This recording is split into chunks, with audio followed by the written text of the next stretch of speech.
الحمدللہ والصلاۃ علی رسول اللہ، اما بعد۔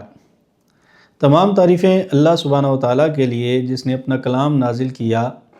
جو انسان کو اندھیروں سے نکال کر روشنی کی طرف لے آتا ہے۔ سامعین محترم، آج آپ حضرات کے سامنے 11ویں پارے کا خلاصہ لے کر حاضر ہوں، اس امید کے ساتھ کہ میں اور آپ اللہ کے اس پیغام پہ عمل کرنے کی پوری کوشش کریں گے۔ 11ویں پارے کی ابتدا اللہ جل شانہ نے منافقین کے ذکر سے کی۔ جب غزوہ تبوک پہ اللہ کے نبی صلی اللہ علیہ وسلم تشریف لے کر جا رہے تھے، اس وقت بھی انہوں نے بہانے تراشے کہ ہمارے گھروں میں کوئی نہیں ہے اور ہم جہاں پر پیچھے رہنا چاہتے ہیں اور ہم وہاں پر جا کر فتنے میں مبتلا ہو جائیں گے، مختلف بہانے کیے یہاں پر رہ گئے۔ اور جب اللہ کے نبی صلی اللہ علیہ وسلم فاتح بن کر واپس تشریف لائے تو اب اپنے جھوٹے عذر دوبارہ پیش کرنے لگے، تو اللہ جل شانہ نے فرمایا کہ آپ ان سے کہہ دیں کہ اللہ جل شانہ نے ان کے سارے بہانے اللہ کے رسول کے سامنے رکھ دیے ہیں، اور یہ جو بھی جھوٹ تراش رہے تھے اور بہانے بنا رہے تھے، اللہ جل شانہ کی ذات ان سب بہانوں کو جانتی ہے۔ لیکن میں نے عرض کیا تھا کہ کچھ صحابہ کرام وہ تھے جو مومنین تھے، مخلصین تھے، وہ نفاق کی وجہ سے نہیں بلکہ صرف اپنی سستی کی وجہ سے پیچھے رہ گئے تھے، ورنہ وہ اللہ کے راستے میں نکلنا چاہتے تھے۔ تو جب ان کو پتہ چلا کہ اللہ کے نبی صلی اللہ علیہ وسلم واپس تشریف لا رہے ہیں، تو انہوں نے کوئی عذر پیش نہیں کیا، بلکہ ان 10 صحابہ میں سے 7 صحابہ کرام نے اپنے آپ کو مسجد نبوی کے ستونوں کے ساتھ باندھ دیا، اور انہوں نے کہا جب تک ہمارے لیے معافی کا اعلان نہیں ہوگا ہم ان ستونوں کے ساتھ بنے رہیں گے۔ جب اللہ کے نبی صلی اللہ علیہ وسلم واپس تشریف لائے تو ان صحابہ کرام کو دیکھا تو حضور نے فرمایا جب اللہ جل شانہ معافی کا اعلان فرمائیں گے تو اس وقت تک یہ بندے رہیں یہاں پر۔ تو اللہ جل شانہ نے ان کا ذکر فرمایا وَآخَرُونَ اعْتَرَفُوا بِذُنُوبِهِمْ خَلَطُوا عَمَلًا صَالِحًا وَآخَرَ سَيِّئًا، کہ وہ اعمال صالحہ والے تھے لیکن ان سے یہ عمل سیئہ ہوا، برا عمل ہوا کہ وہ جہاد میں شریک نہ ہو سکے، تو اللہ جل شانہ نے فرمایا عَسَى اللَّهُ أَن يَتُوبَ عَلَيْهِمْ إِنَّ اللَّهَ غَفُورٌ رَحِيمٌ، کہ اللہ جل شانہ ان قریب ان کے لیے توبہ کا اعلان فرما دیں گے۔ تو ان کے لیے پھر توبہ کا اعلان ہوا، ان صحابہ کرام نے ستونوں سے اپنے آپ کو کھولا۔ اب صحابہ کا عمل دیکھیں کہ انہوں نے کہا کہ یہی کھجوریں ہیں، یہی باغات ہیں جن کی وجہ سے ہم جہاد میں نہ جا سکے اور اللہ کے نبی کی صحبت سے محروم رہے اور جہاد کے عمل سے ہم محروم رہے۔ تو انہوں نے کیا کیا، وہ اپنا مال و دولت لا کر اللہ کے نبی کی قدموں میں رکھ دیا۔ اللہ کے نبی نے فرمایا کہ اللہ نے تو مجھے صرف یہ فرمایا کہ ان کی توبہ قبول کی جائے، تم سے مال لینے کا تو نہیں کہا گیا۔ تو آیات اتری خُذْ مِنْ أَمْوَالِهِمْ صَدَقَةً تُطَهِّرُهُمْ وَتُزَكِّيهِمْ بِهَا وَصَلِّ عَلَيْهِمْ۔ صحابہ کی کیا شان ہے کہ اللہ پھر آیات نازل فرما رہے ہیں کہ آپ ان کے مال میں سے کچھ لے لیجئے تاکہ وہ خوش ہو جائیں اور ان کا مال پاک ہو جائے، ان کا تزکیہ ہو جائے۔ اور پھر کیا فرمایا وَصَلِّ عَلَيْهِمْ، حضور کو حکم دیا گیا کہ آپ ان کے لیے دعا فرمائیں، اِنَّ صَلَاتَكَ سَكَنٌ لَهُمْ، آپ کا ان کے لیے دعا کرنا ان کے لیے باعث اطمینان اور باعث سکون ہوگا۔ تو یہ صحابہ کرام کی شان ہے کہ وہ اگر ان سے کوئی گناہ ہو جائے، کوئی غلطی ہو جائے، تو صحابہ کرام اپنے اعمال نامے میں اس گناہ کو، اس غلطی کو باقی نہیں رہنے دیتے تھے۔ ایک مومن کی یہی شان ہونی چاہیے۔ صحابہ کرام ہمارے لیے معیار ایمان ہیں۔ ہم سے جب کوئی غلطی ہو جائے، جب کوئی گناہ ہو جائے، تو ہمارے سامنے 2 نمونے ہیں۔ ایک تو منافقین کا ہے جو عذر تراشتے ہیں اور بہانے گھڑتے ہیں اللہ کے سامنے، اللہ کے رسول کے سامنے، دین کے سامنے، کہ یہ کام، یہ گناہ، یہ غلطی ہم نے اس وجہ سے کی۔ اور ایک صحابہ کا عمل ہے کہ جہاد میں نہیں جا سکے، غلطی ہو گئی، گناہ ہو گیا، تو اپنے آپ کو مسجد نبوی کے ستونوں کے ساتھ باندھ دیا، اللہ اور اس کے رسول کے سامنے اپنے آپ کو باندھ کر پیش کر دیا کہ ہم اپنی غلطی کا اقرار کرتے ہیں، ہم اپنی غلطی کو تسلیم کرتے ہیں۔ اللہ جل شانہ نے ان کی پھر توبہ کو بھی قبول فرمایا۔ پھر اس کے بعد منافقین کا دوبارہ ذکر آتا ہے کہ انہوں نے ایک مسجد تعمیر کی جو مسجد نبوی سے تھوڑا سائڈ کے اوپر تھی، اور انہوں نے کہا کہ آپ وہاں پر تشریف لائیں اور نماز پڑھائیں اور مسجد کا افتتاح کریں۔ تو اللہ کے نبی نے فرمایا ابھی تو جہاد کے لیے جا رہا ہوں، تو واپس آ کر میں نماز پڑھاؤں گا اور اس کا ہم افتتاح کریں گے۔ جب حضور واپس تشریف لائے تو اللہ جل شانہ نے آیات نازل فرمائی کہ یہ مسجد زرار ہے، ان کا مقصد یہ ہے کہ یہاں پر بیٹھ کر یہ مسلمانوں کے خلاف پروپیگنڈا کریں، مسلمانوں کے خلاف فتنوں کا انتظام کریں، فتنے اٹھائیں اور مسلمانوں کو آپس میں لڑائیں اور مسلمانوں کے دشمنوں کی مدد کریں۔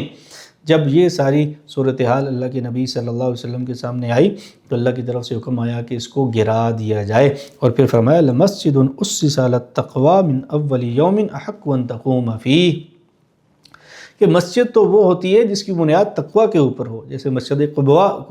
قباء ہے کہ اللہ کے نبی صلی اللہ علیہ وسلم جب ہجرت فرما کر مدینہ تشریف لائے تو اللہ کے نبی صلی اللہ علیہ وسلم نے مسجد قباء کی تعمیر فرمائی تھی، اور وہ تقوی کی بنیاد پر قائم کی گئی تھی، نہ کہ کسی اور نیت کی بنیاد کے اوپر۔ تو مسجد جو ہے وہ ہمیشہ تقوی کی بنیاد کے اوپر ہی وہ قائم ہوتی ہے۔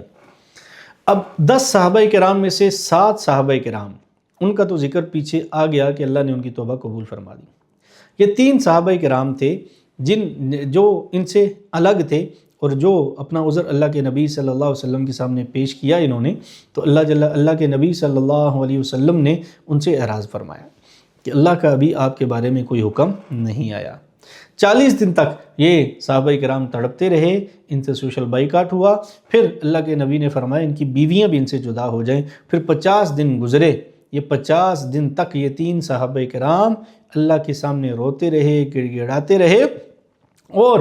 اللہ سے یہ امید بھی رکھتے رہے کہ ہمارے گناہ بخشنے والی ذات وہ صرف اور صرف اللہ کی ذات ہے۔ اللہ نے ان کا ذکر فرمایا وَعَلَى الثَّلَاثَةِ الَّذِينَ خُلِّفُوا حَتَّى إِذَا ضَاقَتْ عَلَيْهِمُ الْأَرْضُ بِمَا رَحُبَتْ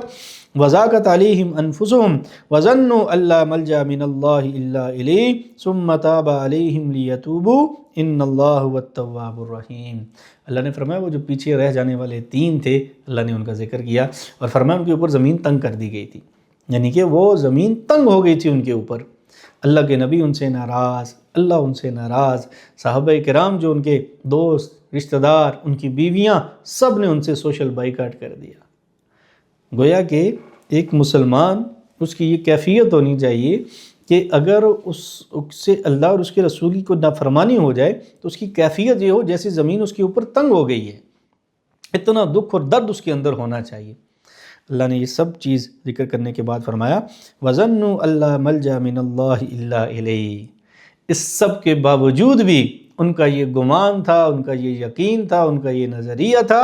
کہ اللہ کے علاوہ ہمارا کوئی ملجا اور ماوا، ہمارا کوئی ٹھکانہ اور ہمارا بیڑا پار لگانے والا نہیں ہے۔ اللہ فرماتے ثُمَّ تَابَ عَلَيْهِمْ لِيَتُوبُوا، پھر اللہ جل شانہ نے ان کی توبہ قبول فرمائی۔ اللہ تو توبہ قبول کرنے والا ہے۔ تو یہ صحابہ کی زندگیوں سے ہمیں یہ پیغام ملتا ہے کہ انسان سے گناہ ہو جانا یہ تو انسان کی فطرت ہے، لیکن گناہ کے بعد اپنے گناہ کو اللہ اور اس کے رسول کے سامنے پیش کرنا، اپنے گناہوں کو بخشوانا، یہ اصل مومن کی شان ہے۔ اسی وجہ سے اللہ کا قرب حاصل ہوتا ہے۔ یہ ان تفصیلات کے ذکر کے بعد اللہ جل شانہ نے مسلمانوں کو، مومنین کو خطاب کرتے ہوئے ارشاد فرمایا یا ایھا الذین آمنوا اتقوا اللہ وکونوا مع الصادقین، اے ایمان والو 2 کام کرو، ایک تو اللہ سے ڈرو وکونوا مع الصادقین، اور دوسرا سچوں کے ساتھ ہو جاؤ۔ یعنی کہ ایک طبقہ تھا منافقین کا جو جب اللہ کے نبی جا رہے تھے تو بہانے تراشے، ہمارے گھر میں کوئی نہیں ہے، ہم نے پیچھے رہنا ہے، عورتیں اکیلی ہیں، ہم وہاں فتنے میں مبتلا ہو جائیں گے، یعنی کہ جھوٹ بولا انہوں نے۔ اور جب اللہ کے نبی واپس تشریف لائے تو پھر اللہ کے نبی کو راضی کرنے کے لیے پھر اور بہانے تراشے کہ ہمارے یہ عذر تھے، اس وجہ سے ہم نہیں جا سکے۔ تو یہ تھے منافقین۔ اور دوسرا تھا طبقہ صحابہ کرام رضوان اللہ تعالیٰ مجمعین کا، جنہوں نے سر عام اپنی غلطی کا اعتراف کیا، اللہ کے نبی صلی اللہ علیہ وسلم کی خدمت اپنے آپ کو پیش کیا، اللہ کے حضور اپنے آپ کو پیش کیا۔ تو اللہ نے فرمایا اے ایمان والو اللہ سے ڈرو، ڈر تو ہمیشہ اللہ کا ہونا چاہیے، اور پھر فرمایا وَكُونُوا مَعَ الصَّادِقِينَ، اور سچوں کے ساتھ ہو جاؤ، صحابہ کے ساتھ ہو جاؤ، دل سے اپنے نفاق کو ختم کر دو۔ اس سورہ مبارکہ کے آخر میں اللہ کے نبی صلی اللہ علیہ وسلم کی شان بیان کی گئی، اللہ کے نبی صلی اللہ علیہ وسلم کی صفات بیان کی گئی۔ فرمایا کہ لَقَدْ جَاءَكُمْ رَسُولٌ مِّنْ أَنفُسِكُمْ عَزِيزٌ عَلَيْهِ مَا عَنِتُّمْ حَرِيصٌ عَلَيْكُمْ بِالْمُؤْمِنِينَ رَءُوفٌ رَحِيمٌ۔ اللہ کے نبی صلی اللہ علیہ وسلم وہ مومنوں کے حق میں بڑے رعوف ہیں، بڑے رحیم ہیں، بڑے حریص ہیں، ان کی مغفرت کے لیے، ان کے اعمال کے لیے، ان کی اصلاح کے لیے، ان کی تزکیہ کے لیے، امت کی خیر کے لیے، امت کی بھلائی کے لیے، مومنین کی بھلائی کے لیے، مومنین کی جنت کے لیے اللہ کے نبی صلی اللہ علیہ وسلم بڑے حریص ہیں۔ تو اللہ کے نبی صلی اللہ علیہ وسلم اپنی امت کی رحمت کے لیے، امت کے اعمال صالحہ کے لیے، امت کے اچھے اعمال کے لیے، امت کے لیے باعث رحمت ہیں، اور امت کے لیے اس بارے میں حرص رکھتے ہیں کہ میری امت جو ہے وہ خیر کے اوپر قائم رہے۔ اس کے بعد سورہ یونس ہے، اور اس سورہ مبارکہ میں چونکہ حضرت یونس علیہ السلام کا ذکر ہے، اس وجہ سے اس سورہ مبارکہ کو سورہ یونس کہا جاتا ہے۔ یہ مکی صورت ہے، تو اس میں زیادہ جو ہے وہ عقائد کا ذکر ہے اور شرک کا رد ہے، اور جو توحید کے حوالے سے اللہ جل شانہ نے دلائل کا ذکر فرمایا۔ اس سورہ مبارکہ کی ابتدا میں ہی اللہ جل شانہ نے مشرکین کے ایک اعتراض کا ذکر کیا کہ اکان للناس عجبا ان اوحینا الی رجل منہم ان انذر الناس وبشر الذین آمنوا ان لهم قدم صدق عند ربہم،